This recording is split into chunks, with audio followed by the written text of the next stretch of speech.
Every day, over 90% of global trade travels across our oceans.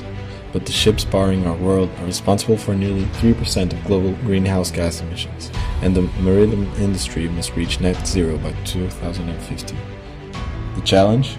Today, environmental impact assessments are performed after a ship's design is complete.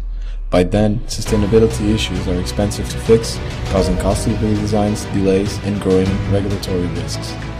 Shipbuilders are making critical decisions without seeing their environmental impact. That's why we created TwinLCA. TwinLCA is a predictive sustainability platform built for shipyards and naval architects.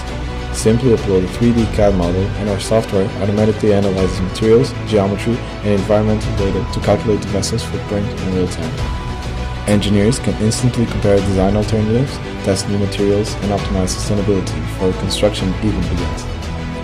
Instead of discovering problems at the end of the process, TwinLCA helps teams make smarter decisions from day one, reducing emissions, reducing redesign costs, and accelerating compliance with future maritime regulations.